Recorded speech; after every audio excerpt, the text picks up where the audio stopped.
బంగాళాఖాతంలో మరో అల్పపీడనం ఏర్పడబోతుంది. దీని ప్రభావం రాబోయే 24 గంటల నుంచి ప్రారంభమవుతుందని చెప్తున్నారు. సో వరుసగా బంగాళాఖాతంలో ఏర్పడుతున్న అల్పపీడనాలు కోస్తా తీర ప్రాంత వాసులను భయాందోళనకు గురిచేస్తున్నాయి. ముఖ్యంగా ఆంధ్రప్రదేశ్, తమిళనాడు వాసులను భయాందోళనకు గురిచేస్తున్నాయి. మొన్నే ఒక అల్పపీడనం భయపెట్టింది, ఇప్పుడు మరో అల్పపీడనం ఏర్పడుతోంది.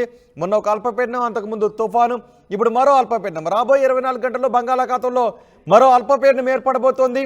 ఇది క్రమంగా బలపడబోతోంది. తమిళనాడు వైపు ఈ అల్పపీడనం కదులుతుందని వాతావరణ శాఖ అధికారులు చెప్తున్నారు. ఇంతకు ముందే మనం చూసాం, వరుసగా ఏర్పడుతున్న అల్పపీడనాలతో కోస్తా వాసులు భయాందోళనకు గురవుతున్నారు, చాలా ఇబ్బందులు పడుతున్నారు.